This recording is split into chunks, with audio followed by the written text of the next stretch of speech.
Hello everybody, Mitesh મિસ્ત્રી આપણી સાથે આજે છે. એમના યુએસએ સ્ટુડન્ટ વિઝા આવી ગયા છે. Congratulations Mitesh. First of all, કેવો રહ્યો તમારો યુએસએ સ્ટુડન્ટ વિઝાનો એક્સપિરિયન્સ?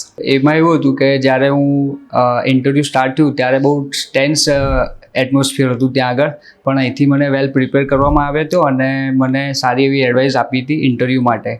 તો મને ફૂલ કોન્ફિડન્સ હતો અને મેં પછી ઇન્ટરવ્યૂ ક્લિયર કર્યું. અમેઝિંગ. હવે ડિટેલમાં એપેક્સની student visa, USA student visa interview prep કે ઓવરઓલ પ્રોસેસનું તમારું શું એક્સપિરિયન્સ છે? જ્યારે મેં અહીં આગળ ફેબ્રુઆરીમાં સ્ટાર્ટ કર્યું હતું ઇન્ટરવ્યૂ પ્રોસેસ, તો ત્યાં મને ફૂલ આસિસ્ટન્સ અને પૂરી ડિટેલ આપવામાં આવી હતી ઇન્ટરવ્યૂ માટે અને પૂરી ફાઇલ પ્રોસેસ માટે.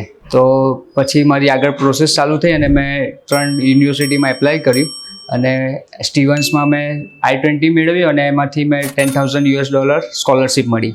અમેઝિંગ. અને આ 10,000ની ઉપર ઓવર એન્ડ અબાઉ કેટલી સ્કોલરશિપ છે તમારી? ઓવરઓલ મને $15,000 સ્કોલરશિપ મળી છે અને જે મને ઇન્ટરવ્યૂ ક્રેક કરવામાં સફળતા મળી, જેના લીધે. ગ્રેટ. સો ગાઈઝ, એમને ઇન્ટરવ્યૂમાં આ એક ક્વેશ્ચન પૂછવામાં આવ્યું હતું કે have you received any scholarship, અને એના આન્સર્સમાં વેન હી સેડ કે 10,000 એન્ડ ઓવરઓલ 15,000ની સ્કોલરશિપ મળી છે and he simply got his visa. તો સ્કોલરશિપ એ એક બહુ પોઝિટિવ પોઈન્ટ છે. Congratulations Mitesh. Okay, thank you sir.